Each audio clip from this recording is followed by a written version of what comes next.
This morning, I woke up around 5 a.m. I was super excited to get out of bed. The very first thing I did was check the YouTube channel.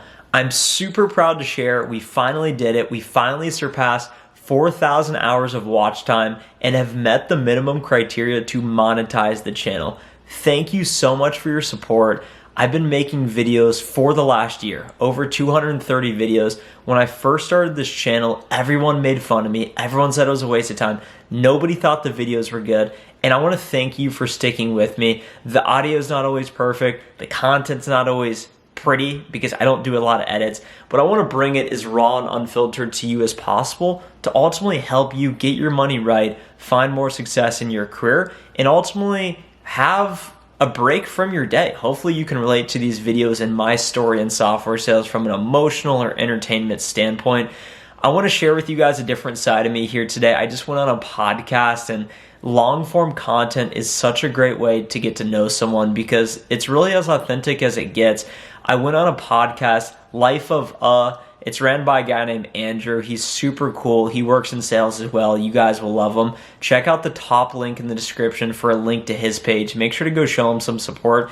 This video is nearly an hour long, so don't anticipate you watching the whole way, but if you watch to the duration of the video, you're going to hear my story going from no experience, no internships, no history in sales, getting my opportunity in sales, growing my income from $50-ish thousand a year to over 130, 140K. I think you guys are really going to like it and get a lot of value from the interview. So make sure to stick around. Drop me any questions you have. And before we get into the podcast, hammer the like button. Go ahead and smash the like button now. It takes 1 second.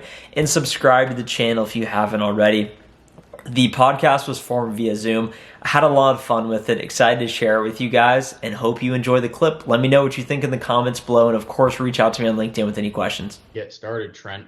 And thank you again for coming on, man. I appreciate this. And this will be, I think, a special episode for me because I'm somewhat basically do what you're doing now as a tech sales rep. So I kind of want to start though from the beginning. I mean, before you got into sales, I saw you actually, I think in college, got a sales certificate. So studied probably a little bit of it then. But before that, I want to get your opinion on, I guess when, maybe high school or middle school, when you were a kid, like what was your first, thoughts on sales? Because I'm in sales now, but my opinion on sales and salespeople was a lot different then. So I'm curious, what did you think of when you thought of sales when you were a kid? Yeah, man. A lot of people think of sales. They think used car salesman. They think, Yep. hey, cold call out of the blue, forced sale, high pressure. I don't want to be talking to you. And I had a lot of those preconceptions as well. But fortunately for me growing up, my dad was in sales. My parents owned a business, and I always knew I was destined to sales. I know it sounds a bit, um, it almost sounds a bit corny, but I knew I was destined for sales. In college, I didn't really have any purpose. I partied a lot. I didn't do anything in high school. I played video games all day, and somehow, one way or another, I ended up in software sales. But thinking about sales, I had no idea what they did. I had no idea what they did. I just knew that you could make money in sales, and that's where I ended up. As a kid, did you hustle at all? Did you make lemonade stands and do all that stuff and kind of just have that sales mentality or not at all? Early on, I had no drive. I had nothing. I did nothing. You hear a lot of these super successful people, they do lemonade stands, they give out Yeah. newspapers, they do all this. I did nothing. I played video games. I never read books. I was always a bit entrepreneurial though. And in summer, rather than doing internships, I never had internships. I mowed lawns. I walked around and just knocked on doors, found neighbors, mowed their grass, and hung around all summer and mowed lawns. I babysat through the prime years of my college summers, and it was a lot of fun. And in the moment, it was super short term thinking, what is the path of least resistance that I can make money? And that was really all I was thinking at that point. And at this point, you're probably thinking, wow, this guy's doing nothing. He had no ambition. He wasn't going to go anywhere. And the story fortunately was able to flip. But as a child, that was it. It was really video games, hanging with friends, wasn't chasing girls, wasn't doing anything. I was just hanging out. And that was Yeah. really the extent of my early on years in high school. And I played football. I used to be 230 pounds. Now I'm about 170. So we Oh, can get wow. into that as well. And that helps us stay sharp making the cold calls. And yeah, as a child, I did nothing. And hopefully a lot of people relate to that, because you think, oh man, I wasted so much time. And I recognize I wasted a lot of time, and I regret it. But it's important to look back on it. That's kind of funny because I feel like there's a lot of people like that are like that do end up in sales and they crush it. Like and it almost seems like, and I don't know if the people you work with or anything like that, but I did a lot of sales training. I worked for an SDR boot camp previously, and like it seemed like a lot of people almost looked at sales as like, it's like almost like a last resort, because like what we were talking about, who wants to do sales, who wants to be cold calling and door knocking. So what flipped for you though? Like what was that turning point, to how you got to where you are now? And I know it's probably a longer story, but like, was it during college, your senior year, like, oh crap, I'm going to graduate, what do I do next? Or after college, like at what point did you kind of flip the switch? Yeah. I'll get into this and here, and for the viewer who's thinking, wow, this guy has no clue what's going on. I'll share exactly how much money I've made each year to date. I'm 25. It's not going to be mind blowing, but I want people to understand the potential of what you can make less than a couple years out of college. I think it will be more than you think. So I had no idea what I was going to do in college. I partied a lot. I smoked pot. I hung out with friends. I did nothing, and my grades were average. I think my GPA was 3.0 heading into junior year. I had no internships, no experience, and I started to get involved. I started to surround myself with other people who were smarter than me. I was the guy who would study a day or two before the test, and then I started getting around smart people in honors, and they're like, "Yeah, man, maybe you should study 3 days before the test, and you'll do a little better." Started surrounding myself with smarter people and getting new and unique worldviews. Started to get involved in different student organizations, and fortunately, one professor pushed me into a leadership role that helped me become more confident, I'd say, as a person. And then I went into senior year thinking, I have no prospects, I have no opportunities. I need to figure out what's going on here. My only goal was to leave the city of Columbus. I'm from Columbus, Ohio. The winters there are cold. It's a growing area, not a city I wanted to be in. And one day I was walking through our business school, and a guy that I respected said, "Yeah, man, enterprise software sales is dope. I'm moving out to California to do that, Silicon Valley." And I said, what does that mean? What is enterprise software sales? It sounded cool. So I started repeating it, and people said, "Trent, what are you going to do?" I'm like, "Enterprise software sales." I had no idea what it meant, but it sounded cool. And I was fortunately in a sales center in my university, Ohio University, Shea Sales Center. And here's what I tell people each and every day who reach out to me on LinkedIn. They say, "Trent, how do I get a job in sales? How do I get a job with no experience?" And I say, go to the low hanging fruit. My low hanging fruit was the involvement in my university. Went to the career fair and I looked at the list. There were 40 something companies and only a handful that had opportunities that seemed lucrative that were not in the city of Columbus. So I went up to those booths, introduced myself, started doing interviews, and was fortunate enough to get a job offer. And then that opened up a whole new can of starting at a technology company pre-IPO that's grown 2x an employee count. And I got super lucky. I really didn't know that this path was real. I didn't even know what technology sales really was. I knew enterprise software sales sounded cool. I didn't know how well it paid. I didn't know the opportunities it would open. And now as we start to think about, if you look at the stock market, I know a lot of your viewers probably are invested. Where were all the gains the last year? Is in the technology sector. Where is the innovation at? It's Microsoft, Amazon, Google, Snowflake, Qualtrics. These companies are at the forefront of innovation. So I got super lucky landing in this space, and it really started with a random conversation with a friend that said, "Yeah, enterprise software sales sounds cool," and somehow the path chose me, and that's where I'm at today. That's crazy. What, like, though, in college, like, why did you start surrounding yourself with smarter people and start kind of, all right, what am I going to do next? Was it just kind of the fear of like, I don't know what my path, I got to get my act together. A lot of people have that realization. They realize, wait, my options are graduate without a job, move back in with mom and dad, or find a job. And it's the labor market's incredibly competitive. Back as a freshman, to take a couple steps back, you may think I'm outgoing. I'm naturally super introverted. I'm sure we'll get into that about the dynamics of communication style, introvert versus extrovert versus sales success. Freshman year, I went to college and I had no friends. I decided to roommate with a guy from high school, and that was a mistake. And I tell everyone that's a mistake. Don't do it. Get out of your circle. I didn't really know anyone. I didn't really have any friends, and I thought about transferring. And the reason why I had such a tough time is I never put myself out there. I never got involved. Fast forward to sophomore year, and I realized I need to try and meet people. I need to make friends because it's as fun as it is to sit in my room and play NBA 2K and dominate people online. I need to get out and meet people, do new things. One thing led to another, started getting in student organizations. And then I think naturally I started to mature as a person in your young 20s. I think you start to get around other like-minded people. And I just naturally started gravitating towards business. That's what I always knew I was going to do. I didn't know.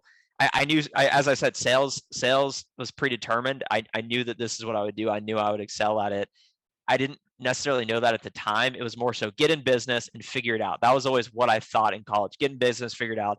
Started getting in student organizations, started meeting other smart people.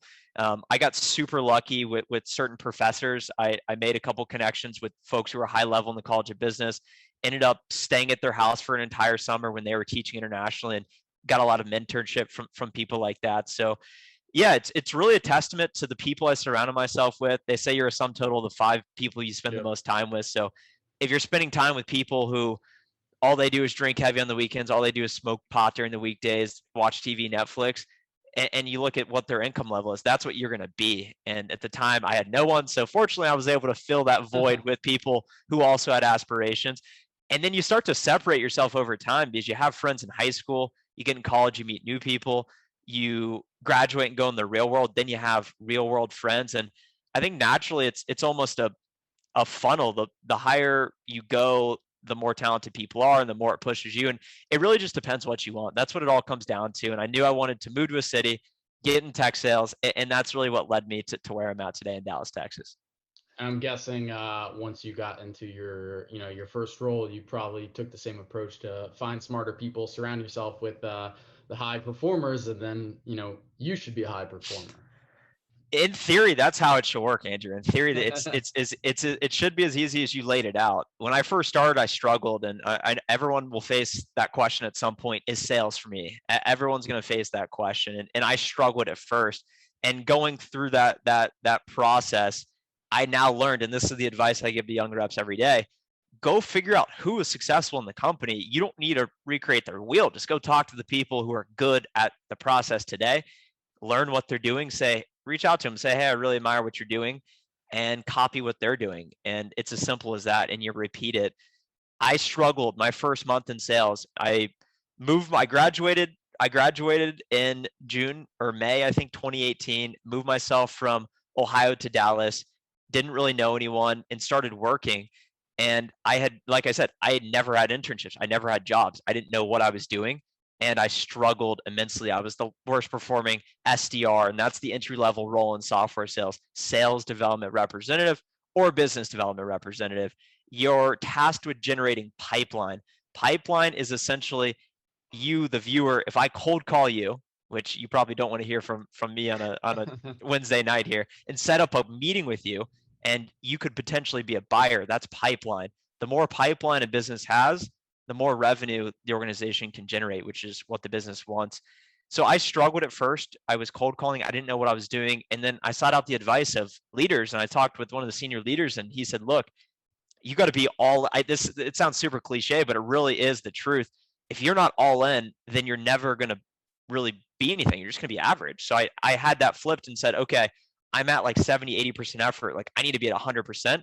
There's no turning back. A lot of people get in roles, face immediate adversity, and think, maybe the grass will be greener at another company. I'll just go to another company, get paid 10K more a year, and I'll figure it out. Yeah.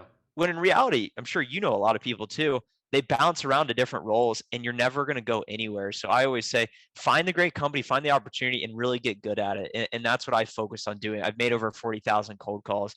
And I don't know how fast we want to advance here throughout the cycle, but yeah, I surround myself with people. I partied. I mean, when I moved to Dallas, I had fun too. Like I partied a lot on the weekends because you need to meet people. Yeah. And it's pretty much just grind Monday through Friday, go out Friday, Saturday, and then repeat it each and every day. Yeah. And that was really my life the first year and a half in Dallas. A lot of fun.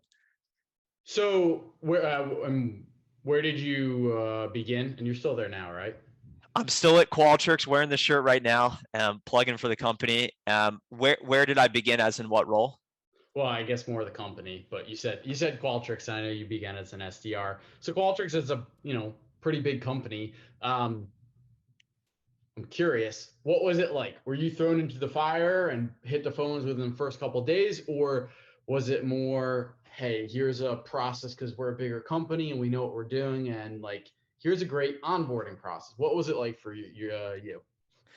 Yeah, that's a great question, especially for those of you who are thinking about getting into sales or really starting a job at some point. So many people are graduating right now, and enjoy your summer before you start. When I started, I had an onboarding process. Fortunately, went out to our HQ for 2 weeks, and it's drinking from a fire hose. You really don't retain much.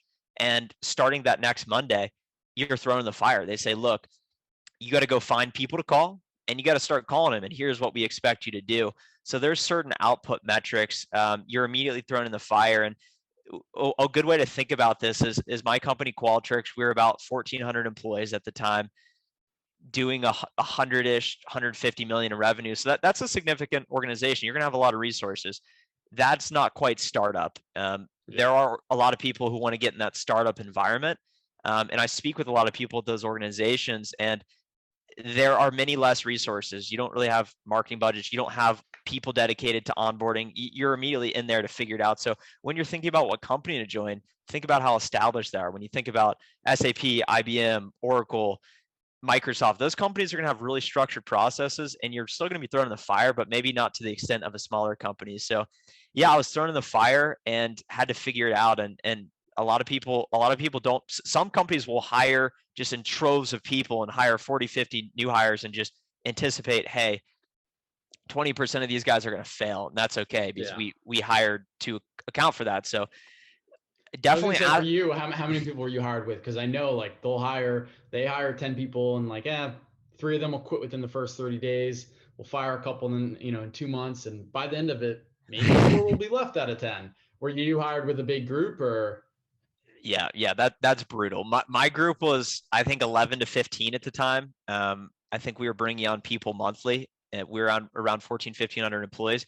I'd say less than a handful of those guys are still around. Many of them have moved on to different companies, and it's just the way it is. A lot of people, when they first enter the workforce, like me, don't know what they want to do, and they do just filler jobs. They say, hey, I need to make money, and they'll do it.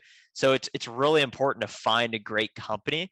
And fast forward to today, Qualtrics, my company, has grown to over 3,800 employees, has been acquired by SAP for $8 billion.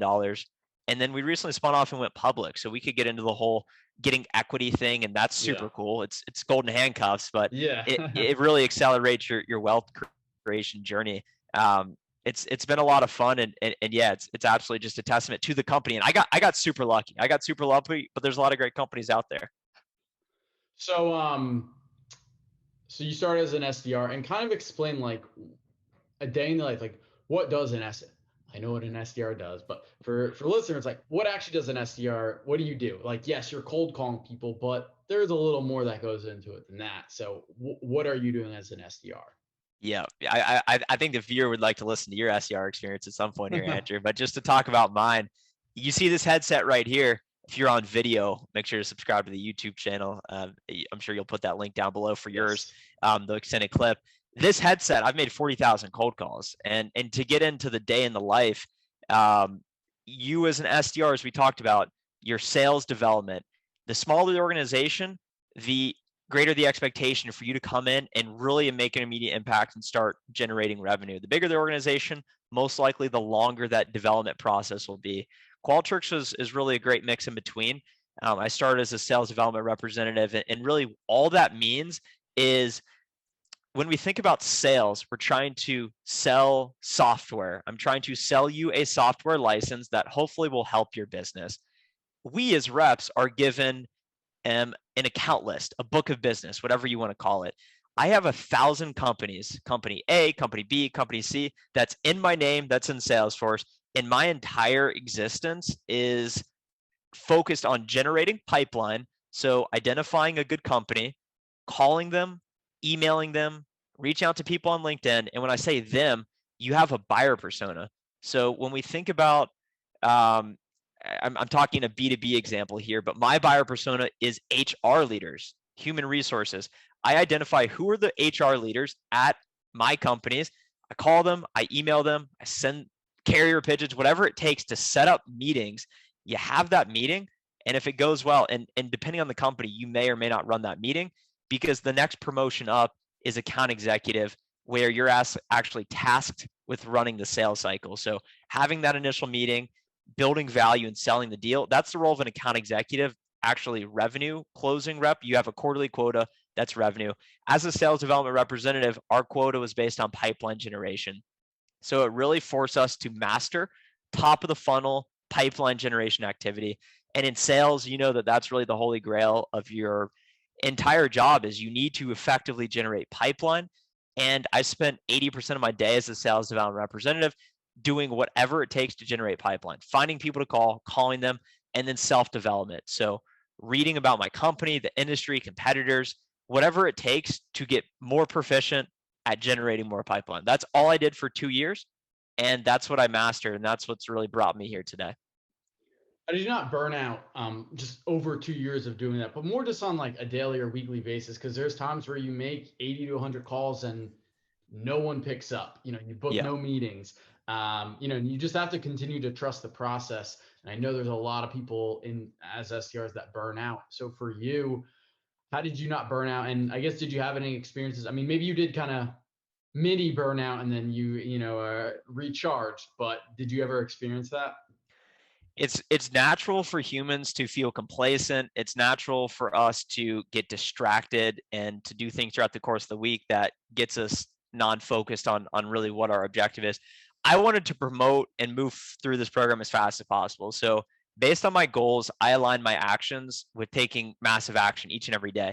My problem was I would hit quota too fast. I know this sounds ridiculous. Mhm. I would hit quota, and then once you hit quota, the incentive structure, of course, paid accelerators based on performing better, but I would almost take my foot off the gas. I would feel complacent. And that's a feeling many sales reps feel. That's a feeling most people feel. You have a big day, you do that presentation, someone tells you, "Hey, nice job," and you think, "You know what? I'm good enough. I've done my job. That's great." So my biggest problem was dealing with complacency. And personally, I don't burn out because I have big goals. I'm motivated, and this is really all I focus on. So that's not necessarily a problem for me. I think burnout is, some people won't like this, but I really think it's just a lack of commitment. And when people don't know what they want, it's really hard to stay committed. So if you Yeah. don't know what you want, and me, a word that I like to throw out around is obsessed, and that word could be used in a lot of different dimensions. But I truly am obsessed with what I do, with reaching success and moving forward. And a lot of people will say I'm a workaholic. A lot of people will say, "Hey, you need to have a work-life balance. Hey, you need to go meet girls." And all those things are good, and I like to do those things, but I was just so focused on the objective at hand, and still to this day, that I rarely experience burnout. And if anything, it's just when I think, "Hey, I need to take my foot off the gas," that's a reminder to me to, okay, I need to go twice as hard now. Why are you obsessed with it? See, the thing is, I don't do it for the money. A lot of people get into sales. To get back to your first question of why do you get in sales? What's the preconceived notions? Um, High pressure, forcing people into doing things they don't want. And that pays well, because it's really hard to communicate Yeah. value and get people to do things that they don't necessarily know they need. And I am obsessed with the feeling of advancement, satisfaction. And it really just, at this point in my life at 25, there's very few things that give me more fulfillment than knowing I'm striving for my potential. That's really all I want each and every day. I'm trying to maximize my potential. And in my opinion, anything less than that is just me being selfish to my potential, to the people around me, because I feel like I'm barely scratching the surface. So I feel like being obsessed is my only option. This is really all I think about, succeeding at the highest level in my software sales job, because I know that that will propel me into what I want to do and open up doors. And making YouTube videos, that's physically all, and working out, that's physically all I do. That's all I focus on, because I'm 25, and these are the years where a lot of people think, let me travel, let me go out every weekend, let me have a lot of fun. And I'm looking at it like, hey, I'm setting myself up for the life I want to live so that I can do what I want later in Yeah. life. And now's the time. Now's the time to go for it. And that's why I'm obsessed. That's awesome. And I mean, everyone I talk to, I mean, they're all passionate about what they do. And yeah, it's that obsession. They love what they do. And there's so many people in our, like in the world, I don't know a percentage, but 95%, probably a really high number, like they don't enjoy what they do. And it's just a job at the end of the day. They punch in, punch out to collect a paycheck, and they dread what they do. And it's just, you know, it's just because I think they don't have passion for what they do, and they haven't been able to find that passion. Um, and it's cool to see that you have this passion, and it's already super contagious. I'm ready to go to work and work on my business after this. So. You ready to make some cold calls? Exactly, man. Yeah, I don't know who's gonna pick up the phone at 8:30 at night on the East Coast, but maybe I'll hit up the West Coast. Hey, well, some West Coast dials are always open. Exactly. So talk about calling. Let's talk about cold calls and like your first ones. I mean, I was scared shitless to say, because I'm very much an introvert. I've gotten more outgoing, but I never thought I would get into sales in my entire life. I mean, I was sales, stay away. Somehow kind of fell into it, but making those cold calls was scary. For you, what was your experience like? That first week of making cold calls. So this is a great thought, and I think a topic a lot of people are interested in. Before I talk about my experience, which I'll go in depth, what were you scared about, and what was your initial experience like? I think that will be really interesting to uncover. That's a good question. What was I scared about? I was scared of, I mean, I thought of the worst thing possible. People saying, F you, why are you calling me? I had these ideas in my head of the worst possible outcomes. Um, that's just kind of how my mind thought. I literally, I would like, please don't pick up. Please don't pick up. Voicemail, voicemail. Yep. I don't know. That's just how I think part of it just because I don't even consider myself shy. I'm more just kind of quiet, but shy to a certain extent. But I think I was just so scared of like what are basically people gonna like. I used to care a lot about what people think. I still do a little bit, but I'm getting better. But I think I just worried so much of what are people gonna say? What are the bad, negative, terrible things F you they're gonna say? And in reality, no one, there may be a little bit of an asshole, but not really.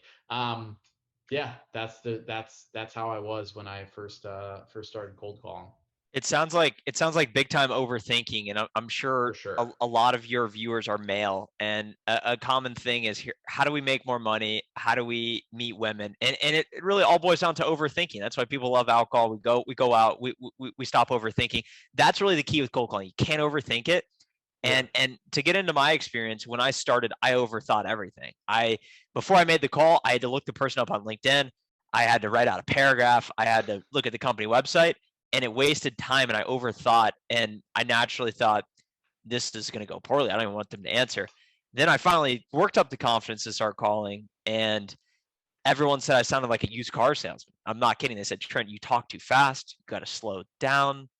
You got to use pauses. You got to talk with inflections, pace. And I struggled a lot. I wasn't very good. And it's really a mindset thing. I look at it as a hunter mentality. I eat what I kill. And the best advice I got is cold calling's never going away. And a lot of people don't like to hear that because they think I'll promote, I'll be higher, I'll be a VP one day, I'll be a director, and I'll never do frontline cold calling activities. When in the reality, it's never going away, and it's something you need to embrace and adopt and get good at, no matter the profession you're in. If you can't succinctly articulate value and communicate what you're trying to say very quickly and concisely, which is the purpose of a cold call, then it's going to be tough for you to make it. So I got that advice. Cold calling is never going away, and I need to master it, and it will get me everything I want. So I really bought in, and I started saying, I'm not good at this. Let me just do more of them than everybody else. It's simply like if you think about playing in the NBA, if you thought, oh, I have that natural talent, I would shoot a million free throws. You laugh at the people like DeAndre Jordan, Shaquille O'Neal, those guys that can't shoot free throws. It's the same thing with sales. You have that natural talent. Business is your sport. It's an infinite pursuit. You got to put in the reps. So I said, I'll make more calls than everybody else. And that's what I realized after coming in last the first month. I'm not better than anyone naturally. So I need to simply work harder because that's all I control. So I started making 90 calls a day for 9 straight months, every day. 90 calls, 90 calls, 90 calls, some days 100, some days 80. That was the cadence. And after doing that for long enough, it trained you to very quickly pick up people's emotions. You know what to listen for, you know the cadence. And the biggest thing is it's not what you say, it's how you say it. It's hard. It took me a long time to wrap my head around that, but it's not what you say, it's how you say it. And that's really so important, and a lesson that I know will serve me more importantly, because if you can't make that one-on-one cold call, how are you going to speak to a group of 100 people? So do you think everyone should learn sales and do sales at least once in their life? The thing is, it's not a matter of learning sales. You're in sales whether you like it or not. And everyone, some people may not agree, but it's really sales. All it is communication. That I view myself, I like to tell this to my sisters. I'm like, I'm a professional communicator. And they're like, well, Trent, you're terrible at sharing your ideas.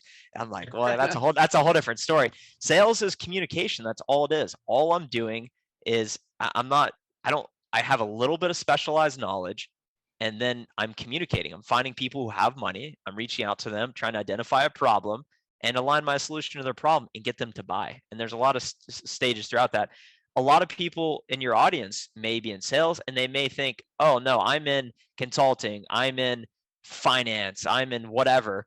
You eventually are going to have to communicate your ideas, or you'll reach a plateau in your career and your life. It's all about communication. If you're trying to convince your friends to go to XYZ restaurant when the plan's set over here, it's all about communication, whether it's written, text, audio, video, whatever it is. That's all sales is. So whether you like it or not, you are in sales, and you need to understand how to communicate. And it all goes back to this Warren Buffett story. They're like, Warren, what's your best investment? And he's like, in a Dale Carnegie communication course. That's what changed the course of his career, because you can be the smartest person in the room, but if you can't share your ideas and articulate it to other people in a way that's easy to understand, then you really aren't going to go anywhere or do anything. So you talk about communicating, being able to share your ideas, how important, kind of talk about, I mean, they obviously go hand in hand, but the other side of not saying anything. And what I'm saying is like listening, and obviously as an SDR, you're doing it in kind of a shorter amount of time. You really do a lot more listening, once you're in AE and the longer meetings, longer conversations, but kind of talk about the importance of being a listener, and more important, like an active listener. A couple thoughts around this is I just read a book on negotiation, some former FBI hostage negotiation guy, and he talks a lot about active listening and reaffirming to people that you're listening to them. So when you say an idea, asking me a question in regards to asking about the importance of listening, I'll say, it sounds like you want to convey to the audience that active listening is really important, and I want to hear your input on that. So it's important to regurgitate to people what they've just said, so that they recognize that you are listening to them. Phrases you can use are, it sounds like, it seems like, what you're saying is XYZ. So once people say something, a lot of people that are early on in their sales career, or that don't really know what's going on while you're talking, are going to be thinking about their response. When in reality, you need to flip the switch. I can tell this advice to you 10 times out of 10, but until you're in real life situations, you got to listen to what the person's saying. You got to think about it and ask critical questions that plant what they just said and tell them what they've just said. Because once somebody says something, I know that this is super abstract probably, so I don't know if it's making sense, but once someone's saying something, if you can reaffirm to them what they just said in a way that they like the way it hears, they will just feel like you listen to them. That's really all that matters. It's all that boils down. People want to feel like they've been listened to. That's all that matters. We had Oprah speak at one of our conferences, and that's what she said. They said, Oprah, how are you such a good interviewer? She's like, well, I listen to what people say, and they feel heard, so they feel more comfortable to open up and share what they're actually thinking. And that's all we want at the end of the day as humans, to feel loved, to loss aversion, to not feel like we're going to lose, to feel good.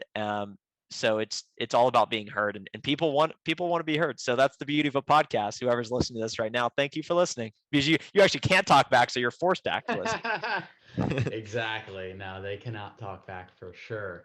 But they can drop comments below. That's true. That is very true. Please be nice.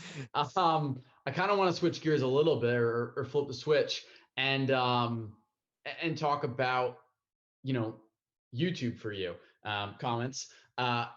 What made you get into YouTube? Why did you start a YouTube channel? Yeah, man. What I realized is you can be the you can be the highest performer in your profession. Doesn't have to be sales. You can be the best performer at your company, but it doesn't matter if nobody knows who you are. I realized I need attention to get what I want in life, to set myself apart. That was partially it, but selfishly, I wanted money. I thought the idea of making money from online was just unbelievable to me. It sounded so far out of reach. It sounded impossible. You come across these personal finance videos, Graham Stephan in particular, he's one of the biggest on the platform. He put out a video. He's a personal finance YouTuber. He put out a video talking about his earnings solely from AdSense, and it was over $1 million a year. And I saw that and thought, that guy's no smarter than me. He doesn't deserve it any more than me or you. I need to get in the game. I need to make videos. I need to put myself out there. So literally that day, I said, I'm going to start making videos. So I started making videos, and I was never able to stay consistent. People made fun of me. People said, what are you doing? You're wasting your time. And when you're around a group of friends, it's hard to put yourself out there and stand out because people are going to judge you. Similar for you with this podcast. You need to sacrifice certain things in your life in order to make the podcast. And it's really tough. That's what I struggle with at the beginning, staying consistent. Fortunately, due to COVID, and a lot of people say, oh, last year was such a bad year. Last year, 2020 was the best year of my life. A lot of people, I recognize a lot of people lost their jobs. It was a tough year for a lot, but I was able to start a YouTube channel because I started working remotely, which was lucky. Started making videos every day solely to make money. I realized that's not a sustainable source of motivation. So I had to reassess, what am I doing? How is this working? And then realize I need to not talk about how to start an e-commerce business because I've never started an e-commerce business. That's what I tried to do. I need to talk about sales. So that's why I shifted my channel, solely talking about sales, only software sales. What do I know? Life of an SDR, cold calling. And the rest is history. I've grown to over 1,600 subscribers. As you mentioned before this, I just hit 4,000 hours of watch time. So the threshold to monetize your channel and get paid by YouTube is 1,000 subscribers, 4,000 hour watch time. I made videos for the last 140 days straight. 140 days straight. And a lot of people say, how do you do that? And I just say, I'm consistent and I sacrifice a lot. And I'm obsessed with it. It's something I'll do every day until I reach 100,000 subscribers, which is my goal. So it's what we'll keep doing. And I'm excited to finally start making money from it. But it's really more importantly about how many people can I help? How many people can I impact? Because if people don't watch, then YouTube's not going to push out the video. So it's all about watch time. And I won't get too deep into it, but that's why I started the channel, to help people. I wanted to make money, and now it's all becoming a reality. And now it's easy for those initial people who made fun of just hop on the train and say, oh, it's so cool what you're doing. So cool what you're doing. So with helping people, I mean, because obviously you're, at the end of the day, I mean, sales is helping. You're helping businesses do X, Y, and Z. If you're in consumer, B2C, you're helping people with whatever your product or service is.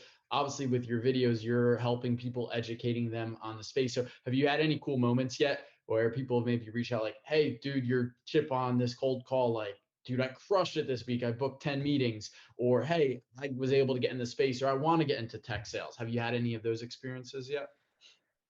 Something really cool about my community in particular is it's a lot of young people like you and I, between 18 and 31. All of them want to make more money. All of them want to reach success sooner rather than later. All of them want to stand out naturally as males.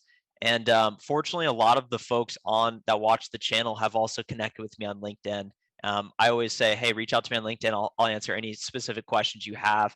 And I get about 4 to 6 messages and connection requests a day, which is also indirectly helping with the LinkedIn presence, which helps funnel people back to the channel. But they reach out and say a variety of things like, I love the channel. Hey, this is what I'm thinking. This is my question. And then now it's been long enough, about 6 months since I've been doing it consistently, that people now say, as a result of your channel, it's helped me go from feeling scared about cold calls to making more cold calls. I've had people that directly attribute, not solely to me, I'm not taking credit, but people have gotten hired at DocuSign, at Snowflake. There's a cool cybersecurity company that I can't remember, but people say, look, your channel really helped me get an understanding of the landscape of software sales and of the business, so that when they go into the interviews, they actually know what's going on. So I've had a lot of cool success stories like that. a lot of nice outreaches, a lot of support, and it's really all about the community, all about the audience, and it's a fun part of building it, hearing that consistent feedback and those success stories. For sure, for sure. So obviously you want to make money off of it, and now you're monetized, and now you can start making some money. But I mean, I know a lot of people go and, they expand because you have an audience. You don't just have to make money just from YouTube ads. Do you have any plans to do other things? I don't know if you're going to start a merch line. I mean, maybe, who knows? But like, do you have any other plans to kind of branch off and start a business with the audience you have? Yeah, we're gonna start building headsets called Trent Cold Calls. No, I'm kidding. A lot of people have been asking me this. It's something I've been thinking a lot about, and some creators I look up to, like the Logan Pauls of the world. He's 26, and when you look at the breakdown of his income stream, you have AdSense. What are the other options? Selling merch. A lot of creators start to create sub communities where folks pay for a subscription. You of course can do brand deals. I've thought about all that, and all the professional advice will say you need to establish your revenue streams up front so that you can build it out. I haven't thought about it at all. I'm solely focused on growing and helping people at this point. That's all I'm focused on. Of course, that will be where I take this, because it will reach an inflection point where it's so large that it will be unavoidable for me to pass up how lucrative it will be to create. I don't know what exactly I'll do. I mean, of course, I could create a course tomorrow and sell it, but it's not what I want to do. I'm not trying. That's my thing, is I'm teaching people how to sell and how to make more money, how to get their money right. I'm not selling anybody anything. I'm solely selling my knowledge, and I know that my ambition is not to become a full-time creator. I'm trying to create distribution. I'm trying to create an audience so that can create more leverage in my own professional life and my own life in general. So it's solely about growth right now. The AdSense, I want that. That will be nice. That will be a nice little, I want to wet my beak on that. And that's really all it's about, trying to build the community and trying to sell more and get better. And that's really all I'm focused on. So on the professional side, I know you're an AE now. How long have you been one? I've been an AE, so I was a sales development representative for about 2 years. Now I've been an account executive for 9 months. And a note here is I never started creating content for those 2 years. It was solely spent on getting good. And that's now why I think I'm growing and people are resonating, because it truly is authentic and truly is coming from a place of mastery. Been an account executive since Q4 2020. I've hit 3 for 3 quarters. I am ramping, so it is an easier target. I'm still excited about it, and just trying to get better, every day. So you mentioned like on the YouTube side where you want to grow that, get to the 100K mark, get some of that AdSense. On the professional side though, I mean, you might not know exactly where you want to be in 15 or 20 years, but like, do you see yourself wanting to go down more of a management path and actually helping and training? Or, there are people that they're AEs for their entire life because they just don't want to kind of deal with I mean, there's obviously stress in being in sales, but the different type of stress of being a manager in sales. Have you kind of thought of which path you want to go yet? I think about it every day, and in the short term, it's individual contributor. But what I advise everyone to do is what are your dreams, and then what are your actual dreams? What do you want to do? Most people don't know, and then you need to date your goals specifically to those dreams. But my dream is to become the CEO one day, not necessarily of Qualtrics, but of a public company. That's what I want to do, and I think by building the audience, by having the distribution, by having a track record of performance, I'm very certain I can get there. And I look at someone like Bill McDermott, who was the CEO of SAP. That's how I know him. Now the CEO of ServiceNow. Sales is the best launch pad forward because you are promoted based on performance. So my goal is to stand out as a top performer, have a consistent track record, move through the account executive ranks, reach enterprise, eventually go into leadership. And then at that point, that will be a whole new set of skills. But my dream is to become a CEO one day. It's something I write down every day. It's a goal of mine. It's going to take 15 to 20 years, hopefully sooner.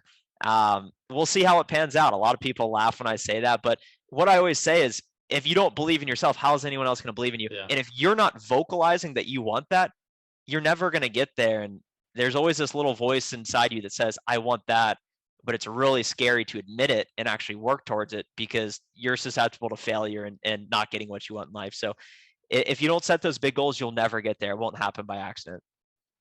So you kind of answered this early on, but like, why at this point in your life, your career, I mean, personal and professional, like, why do you basically not care about what people think? Because I think there's so many people that are scared too. Like, hey, I wanna start a business. I want to start a YouTube channel. I want to be the CEO. Like, it's very easy for people to be like, dude, you're 25. Like, chill. Like, you're not going to be the CEO. Why do you just screw them? I don't care. The thing is, I do care. I do care what people think. No matter what anyone says, the most secure people, the most confident people, we are wired as humans to care what other people think. We need that feedback. So as much as you want to admit that you don't care, everyone cares. It's just you can start to become, I don't want to say numb, but you view it not as a negative. You view everything objectively from the lens of not emotional. People say, if people are saying things about you, they don't even know who you are. It doesn't matter. But of course, if you read a bad comment, of course, it's someone. I've had people pick up the phone and say, "You suck at sales. Don't call me. You failed." And I'm like, okay, like it hurts in the moment. Yeah. Backlogging where I was at, I moved from Ohio to Dallas in 2022. I didn't know anyone, so you're trying to make friends and you're trying to conform to a group of people that have certain standards and everything. So when you do make that decision, hey, I'm going to be different than everyone. I'm going to start something. I'm going to put myself out there. It's impossible to avoid that initial feedback of people criticizing you. And oftentimes it's rooted from a place of jealousy. So when Yeah, people say things to me, I'm thinking, what do they must be going through? And that's why when I get jealous of other people, I'm like, wow, it's my own insufficiency there. So you can't avoid it. And I was in a toxic situation. I lived with roommates throughout, and I had great roommates. And then I got to a point where, in order to reach the next level of me as a person, I had to move in by myself. I had to remove distractions. I had to think more. I had to get off social media and just think about what I want, write down my goals, and just accept that when I started my YouTube channel, I've been doing it for a year. I got literally no traction for the first 4 to 6 months. Nobody cared. I was posting on Facebook, posting on my Instagram. Nobody cared. If anything, people thought I was dumb, and people are like, "What are you doing?" Now you start to grow, you start to stick with it, yeah, and people start to become fans, and people start to jump on the bandwagon. But the advice to people who are worried about what other people think, you can't let it lead to inaction. You just need to take massive action. And what I've started to realize is the more attention, the better. that's I true. want attention. I want people, because if people aren't thinking about me, then it doesn't matter. Of course, I don't want it to be terrible attention. I want it to be good. But if people aren't thinking about you, you don't matter. I like it. You obviously, yeah, you're so right. Like you care, but like you don't care enough for it to at least negatively impact you and stop what you're doing. That's exactly it. That's exactly it. And it just keeps going back to, if you, all that matters is attention right now. It's all that matters is attention. That's why we care about Jake and Logan Pauls. That's why we care about these athletes. We spend so much of our lives following these guys because we care about them, because we give them our attention. So I realize I need to stop giving other people my attention and fueling their dreams. I need to follow my dreams and create my own attention. And that's what spurred enough of a motivation to actually start and keep doing it. So attention, caring, people care, and they put a ton of attention towards like money, like how much money. Oh, how much does Jake and Logan Paul make? How much does this, how much does a nurse make? How much does a sales rep make? But obviously, for whatever reason, and I never understood, like people don't like to talk about money. I don't understand. I have no problem telling people if it's good or bad, however much I make. You're an open book about it. You can share as much or as little as you want, but at least some good estimate numbers, like kind of starting off, and what is the potential as a sales rep. I mean, you're 25, you're probably doing pretty well compared to what most 25-year-olds are making right now. What is the income potential as a tech sales rep? This surprised me getting into it. Just when you think about careers, in my opinion, the best careers are tech sales, some sort of coding, engineering, or investment banking. That's where I see the highest upside. Of course, that's excluding leadership. I got into tech sales, fortunately. When I started, the pay is based on OTE, which stands for on target earnings. It's a mix of fixed base pay and variable commission, so pay for performance. My OTE was 50,000 right out of college. You can expect to make in software sales between 40 and 70, depending on the location, depending on the company. That was a couple months. And then starting 2019, I promoted. My on-target earning within 9 months of graduating was 65,000. Okay. That year, it's a 25-year-old guy, 2019. On my tax return, it was like 84,000. So pretty good year. Yeah. The takeaway is I made more money than my on-target earning because I outperformed my quota. And that's what you can do in sales. You are not in a box. Every other profession will put you in a box unless you're paid for performance. Fast forward to year 2020, year of COVID. A lot of people lost their jobs. So I was fortunate enough to keep mine. I promoted to the next level of sales development representative. My on-target earning was about $80,000. Okay. And this is, and on my tax return, I made 133,000. Okay. So that was as a 24-year-old guy. That was a mix of 111 from my software sales job. And then I had about 20K of capital gains. And that's why I say it was the best year of my life, because the returns in the market were unbelievable. So that's what I made as a 24-year-old guy. Now, as a 25-year-old guy, now I'm an account executive. So my on-target earning is about 135. So I expect to follow the trend and make more than my on-target earning every year. And I don't say it to brag. I like to share my income. I like to talk about it. If you're not comfortable talking about it, then you're most likely insecure in your money. It's very easy to, so take this. When I was preparing for the podcast, I looked at your last episode, financial planner. I was like, oh, this guy must have his finances right. And I was like, I looked him up on YouTube. I was like, how much is this guy making? He's making 126,000, which is pretty good. But naturally, I was like, I want to make more than him. But it doesn't matter if I'm making more or less. Bottom line is, once I get my next promotion, which I expect to happen soon, on target earning will go up to 150 something. Next level within a year, 170, 180. It's really uncapped. And I just made a video on it. Once you reach enterprise software sales, which is the next progression from account executive, you can expect to make 200 and 400K. Of course, you still need to perform. The upside is immense, and that can happen very soon out of college. And a lot of people I know stayed in Ohio and really aren't making anywhere near that. I have friends in finance that have not progressed that fast, because in sales, you get paid for performance. And these technology companies, that's where the money's at. Yeah.